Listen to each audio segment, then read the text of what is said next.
What's up guys, Houndish here, and today we have some Destiny 2 news to talk about. So I'm going to talk about Strike unique weapons coming to the game, but a few bits of information about next week's update, a new patch, server maintenance and stuff like that. I want to round up a few bits of new information about Sandbox tuning coming to the game, and we now have a transcript of the Activision investor earnings call. There's some pretty interesting conversation in there. If any of you guys missed that previously, I'll break that down at the end. Firstly though, I wanted to talk about Strike unique weapons. So a few days ago, we learned that a few things on the update roadmap are kind of being pushed back and changed around, and one of the big ones that was supposed to come in the February update was Nightfall Strike unique rewards. So Chris Barrett said, while we really wanted to get Nightfall Strike unique weapons into your hands next week to coincide with Nightfall scoring, it's more important that each of those rewards live up to the difficulty that it will take to earn them. They have to be super cool, and we're giving the artists extra time to make sure they are super cool. Now, from this statement alone, we can get a couple of really interesting things out of there. Firstly, they will be focusing on unique weapons for all of the strikes. And this is actually pretty exciting when you consider that this is coming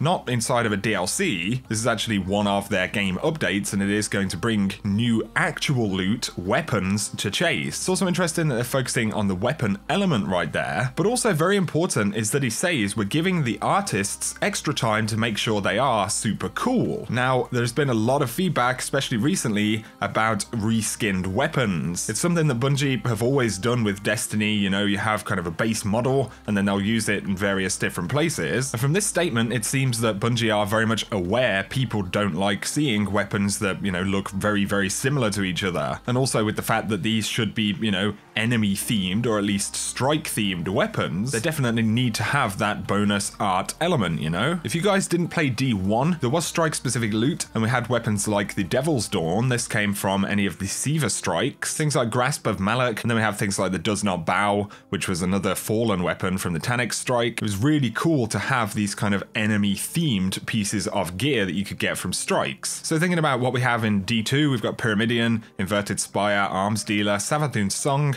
Lake of Shadows, which is PlayStation exclusive, and then the 2 Mercury strikes from Curse of Osiris. And just thinking about, you know, the bosses, the enemy, and the theme around those strikes, they could do some really cool stuff with weapons. One thing I think Bungie really need to make sure they do with these though is make sure they have really awesome perks. I think some of the weapon rolls and the sandbox element is something that needs to be looked at, so I really hope they seize that opportunity with these weapons. These will be coming, by the way, on the 27th of March now. On Tuesday though, we will get the update bringing the new emblem system as well as Nightfall scoring. Spoken about this already, but just to reiterate, we have the Glory to the Emperor, which is the Leviathan emblem right here, and this one tracks your prestige clears. It's been made into a legendary now as opposed to a blue, and also auras are going to be tied to these emblems, so we can see this applies an orange crown aura. On top of this, there will be a new kind of emblem customization drop-down menu for certain emblems, meaning that you can unlock, you know, variants of them by doing different things. But DMG confirmed how the auras will actually work. So somebody asked if the aura will be active for that week and go away after reset, and this is for the ones that you would need to unlock, you know, periodically. And DMG said auras will be active for 14 days after meeting requirements, for example going flawless in trials, and they'll still expire after an amount of time, but this isn't going to be tied to the reset. So, you know, unlocking the Nightfall Strike one, your flawless one, any of those, they will actually last for 14 days now, according to what he said. This update will come on Tuesday, February the 27th, and it's also going to mean that we have some downtime. So server maintenance will start at 8 AM Pacific. I believe that is 4 PM in the UK. It's due to end at 10 AM Pacific, so that'll be 6 PM UK. Update 1.1.3 will become available, and this is going to bring the scoring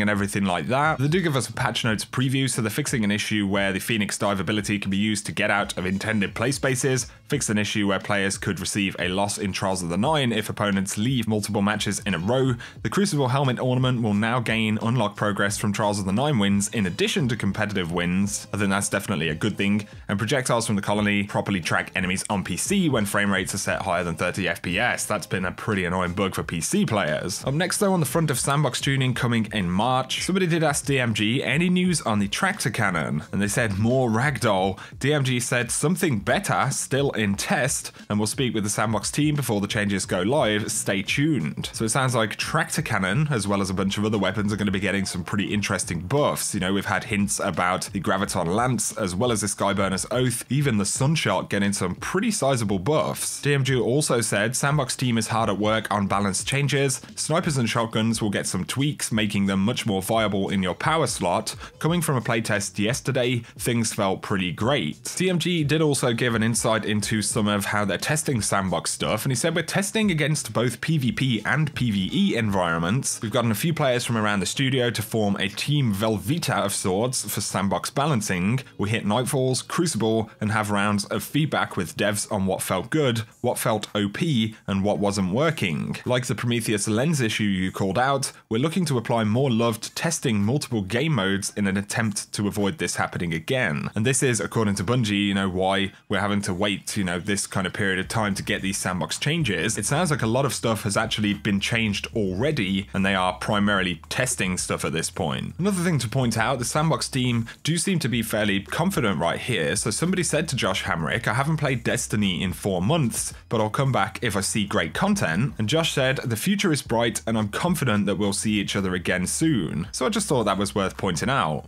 So that's going to round up the bulk of the news stuff, guys. One last thing I wanted to talk about was the Activision investor earnings call. The full transcript for this has actually been published, and they talk about Destiny and everything like that. And this is what Activision said inside of the call. So Destiny 2 had an impressive launch, highly rated and second to Call of Duty as the highest grossing console game in North America in 2017. It added a critically acclaimed PC version with distribution offered at Battle.net. The attach rate of D2's first expansion released in December and was higher than that of Destiny 1. That said, we haven't yet sustainably expanded the Destiny community. Bungie is at work trying to improve the game, and the good news is that the Destiny community is deeply committed, vocal, and passionate, as they responded in the past when we made improvements based on their sentiments. To that end, last week Bungie released an update outlining what changes we made and the changes that are coming. So far, the changes have been received positively, and the team has a robust slate of services, features, and seasonal events still to come. There are also 2 epic adventures on the horizon, with expansion 2 in May and a major content launch later this year. There is magic in this franchise, and we're committed to meeting our own and our players' expectations in the coming quarters. Later on, they say that player investment in additional virtual goods and services surpassed investment in downloadable content in 2017 for Call of Duty and Destiny, and we expect that to be the same for 2018. Activision and Bungie are hard at work on Destiny 2 to improve the in-game engagement through regular updates and events, which we anticipate will benefit performance later this year with the release of a new expansion in May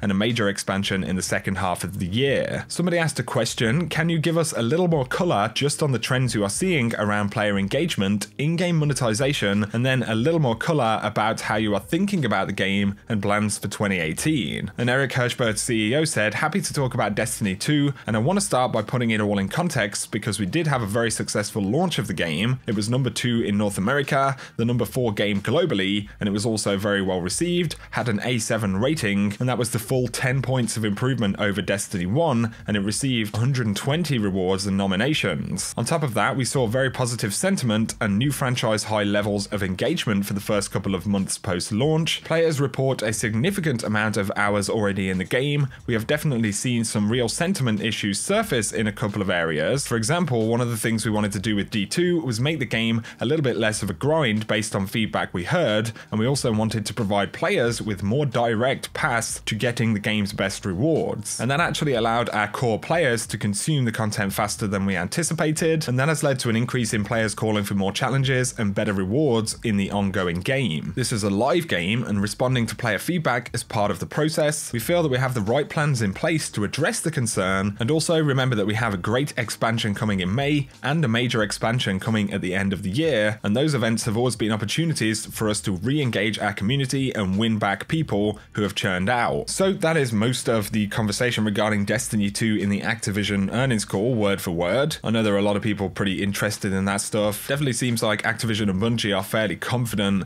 that, you know, they'll be able to bring back players with the future expansions. But the video's getting long at this point, guys. You will have to give me your opinions about that. That is going going to summarize everything I wanted to talk about though. If you have enjoyed the video, a like is very much appreciated. Your thoughts in the comment section, as always, are very much appreciated. If you are new to the channel though, feel free to hit subscribe if you want to see more Destiny 2 content. If you really enjoy the content here, feel free to check out my Patreon page. There's a whole bunch of cool rewards, giveaways. You also get access to our community Discord. So the links will be below if you're interested. For now though, I appreciate you watching as always, and I will catch you guys very soon.